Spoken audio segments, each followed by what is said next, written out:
नमः शिवाय, हर हर महादेव, श्री शिवाय नमस्तुभ्यम। और शनि महाराज का भी पांव टूट गया था। टूटा था कि नहीं टूटा था? जब अपनी माता संध्या को लात मारी थी, शनि महाराज ने लात मारी तो पांव टूट गया। शनि महाराज की आंख में आंसू। देवर्षि नारद के पास है, नारद जी मेरा पांव टूट गया, मैंने अपनी मां को लात मारी। नारद जी बोले तू तो द्रोषी है, तूने अपनी माता को लात क्यों मारी? कुछ करिए। कोई देवता नहीं अपनाया। तब भगवान नारद जी ने कहा शंकर जी के शिवलिंग की स्थापना कर, उसकी पूजन कर। जहां काशी विश्वनाथ के मंदिर आप लोग जाते हो, जिस विश्वनाथ का दर्शन करते हो, ये काशी का विश्वनाथ का प्राण प्रतिष्ठा शनि महाराज ने करी थी। शनि महाराज के हाथ का शिवलिंग है और शिवलिंग की स्थापना कर कर शनि महाराज ने भगवान शंकर से मांगा। शिव जी प्रकट हुए, मांगो शनि तुमको क्या चाहिए? शनि महाराज ने कहा मेरा पांव टूट गया, आप कृपा करिए। भगवान शंकर ने कहा शनि तूने मेरा भजन करा है, जा तेरा पांव तो जुड़ेगा पर पांव में थोड़ी लचकता तेरी बनी रहेगी। दुनिया के लोगों को शनि लगता है और शनि को शंकर लगता है। दुनिया के लोगों को शनि लगता है, शनि को शंकर। इसलिए आज भी नियम है कि काशी विश्वनाथ का नाम लेकर एक काजल की डिब्बी को लीजिए। अगर किसी को शनि लग गया हो, कोई प्रॉपर्टी का काम कर रहे हो, कोई व्यापार करते हो और व्यापार नहीं चल रहा, बहुत अड़चने आ रही है, कोई ना कोई परेशानी पे परेशानी आ रही है, एक काजल की डिब्बी लो, काजल की डिब्बी लो, काशी विश्वनाथ का नाम लो और 21 बार उतारो और उतार कर किसी पेड़ के नीचे तक खड्डा खोद कर उसको दबा दीजिए। आपका काम यूं सफलता की ओर बढ़ना चालू हो जाएगा। शनि की कुदृष्टि समाप्त, 7.5 ढैया समाप्त, परेशानी नहीं। जब श्री शनि महाराज ने अपनी माता संध्या को लात मारी थी, तब उनकी लात, उनका चरण बेकार हो गया था। और शनि महाराज का जब चरण बेकार हुआ तो शनि महाराज जब वापिस लौट कर आए तो धामनी देवी ने देखा कि आज मेरे पति के चरणारविंद में लचक आ गई है, आज मेरे पति का चरण बेकार हो गया है। तो धामनी ने पूछा था स्वामी आपका ये चरण ऐसा हो कैसे गया? आपके चरण में हुआ क्या है? क्या हुआ आपके चरणों को? शनि महाराज ने कहा मैंने अपनी माता को लात मारी। धामनी देवी ने हाथ जोड़कर निवेदन करा, आपसे निवेदन है, मां मां होती है, भले वो कुछ भी करे, पर आपको चरण का प्रहार नहीं करना था। स्वामी आपने गलती करी है। शनि महाराज धामनी से कह रहे हैं, धामनी गलती तो हो गई पर मेरा ये चरण मेरा पूरा टूटा जा रहा है, इसको बचाने का कोई तरीका ढूंढना पड़ेगा। धामनी कहती है मैंने देवऋषि नारद के मुख से सुना था कि भगवान शंकर मृत्यु को जीतने वाले हैं, तो एक काम करो आप देवऋषि नारद से पूछो। देवऋषि नारद के पास में शनि महाराज पहुंचे और शनि महाराज ने देवऋषि नारद के पास जाकर पहुंचकर निवेदन किया मेरा चरण खराब हो रहा है, मेरा चरण बेकार हो रहा है, आप कृपा करिए। शनि महाराज के शब्द सुने तो देवऋषि नारद ने कहा गंगा के घाट पर एक शिवलिंग का निर्माण करिए और उस शिवलिंग की पूजन करिए। इसलिए आज भी हिंदू धर्म में जिस काशी में दुनिया के लोग गंगा नहाने के लिए जाते हैं, विश्वनाथ पर जल चढ़ाने के लिए जाते हैं, वो विश्वनाथ की प्राण प्रतिष्ठा, वो शनि महाराज की स्थापना शनि महाराज के हाथ की है। महाराज स्वयं शनि महाराज ने उसकी स्थापना करी। भगवान शनि महाराज देवऋषि नारद के कहने पर एक शिवलिंग की स्थापना कर रहे हैं, उसकी पूजन कर रहे हैं, आराधना कर रहे हैं।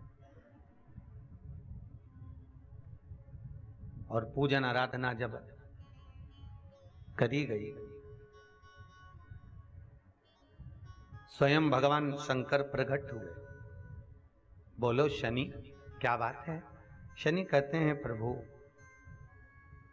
मेरे चरण में चोट लगी है, मैंने अपनी माता को लात मारी, पर आप यदि करुणा करेंगे तो मेरा चरण ठीक हो सकता।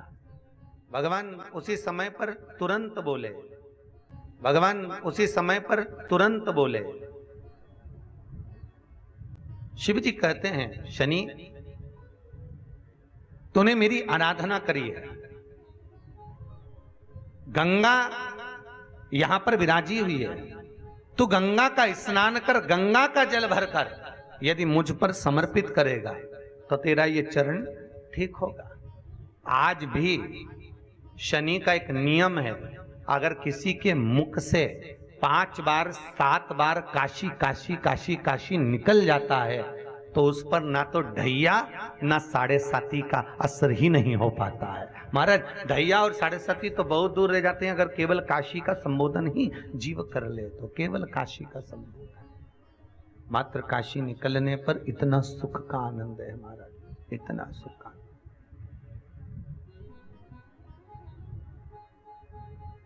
मात्र काशी, बोल काशी विश्वनाथ भगवान की ही।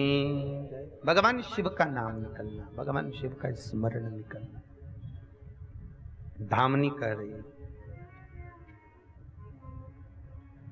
माता धामनी ने एक प्रसंग सम्मुख में रख दिया, मेरे मन के संशय को मिटा दीजिए। क्या संशय है तुम्हारा? संशय बोलो, है क्या? धामनी कहती है, प्रभु मेरा संशय केवल इतना सा है कि यदि मनुष्य शंकर के मंदिर में नहीं जा सकता, जिसने जिंदगी में कोई दान ही नहीं किया, शनि महाराज की धर्म पत्नी कह रही है कि जिसने जिंदगी में कोई दान ना दिया हो, कोई मंदिर ना गया हो, कोई देवालय ना गया हो, कोई कीर्तन ना किया हो, होते हैं किसी किसी के पति ऐसे भी होते हैं साहब, उनको कमाने से फुर्सत नहीं मिले दुकान पे से, उनको ऑफिस से फुर्सत नहीं मिले, और पत्नी के चलो कथा में चलो, चलो बड़े प्रेम से अपन कथा सुनेंगे, स्वामीनारायण कंपाउंड में कथा हो रही है, चलो वसई में चलते हैं, पति बोले चुपचाप बैठी रहे, अरे चलो तो सरी नहीं जान।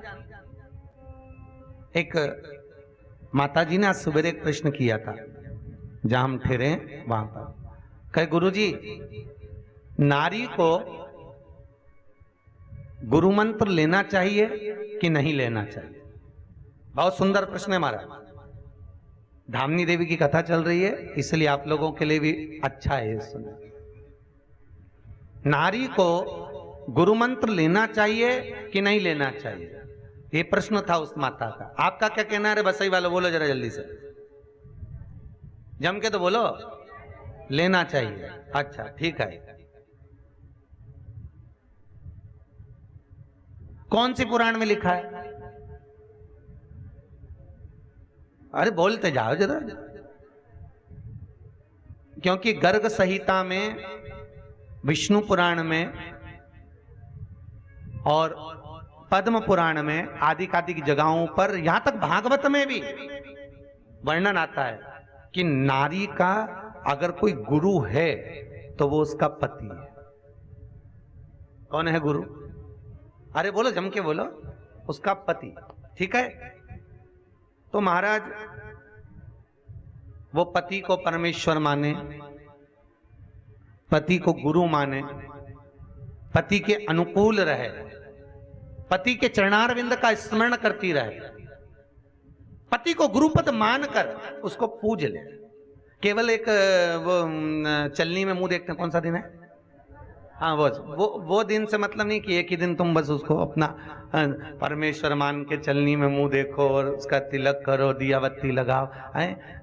ये तुम भले चलनी में उसका मुंह देखते हो, पर वो तुम्हारे गले में पड़ा हुआ वो हाफ सेट ही देखता है। तुम चलनी में मुंह देखो, वो तुम्हारा हाफ सेट देखता है, इसलिए देखता है कि ये करवा चौथ बहुत भारी पड़ गई, बहुत भारी, और उस दिन तुम कुछ खाते नहीं हो। यहां तक कि हमने सुना है कि उस दिन तो आप लोग जल भी नहीं पीते, है ना? ऐसे ही है ना, कुछ भी नहीं खाते। कोई बात नहीं, क्योंकि 15 दिन पहले से तुम इतना प्राण खा जाती हो उसका कि तुम्हें कुछ खाने की जरूरत नहीं पड़ती। वो माना है, मुझे तो यही चाहिए, मुझे तो यही साड़ी चाहिए, मुझे तो यही हाफ सेट चाहिए, मुझे तो यही फुल सेट चाहिए। तुम इतना प्रेशर उस पर दे देते हो, मुझे तो यही लाके दो। कोई बात नहीं, पर ईमानदारी से बोले, माता ने प्रश्न बहुत सुंदर करा कि नारी को गुरु मंत्र लेना चाहिए कि नहीं लेना चाहिए।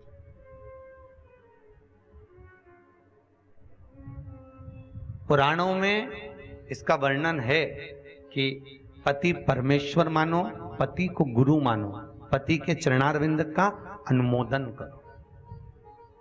पर पति के चरणारविंद का अनुमोदन कर कर गुरु मानकर आप उसकी सेवा कर सकते हो, परिवार संभाल सकते हो। पर शिव महापुराण की कथा धामनी देवी का चरित्र कह रहा है कि नारी पति को गुरु मान ले, परमेश्वर मान ले, पर नारी का अगला जन्म सुधारने के लिए उसको किसी गुरु की शरणागति में जाना जरूरी होता है। शिव पुराण पे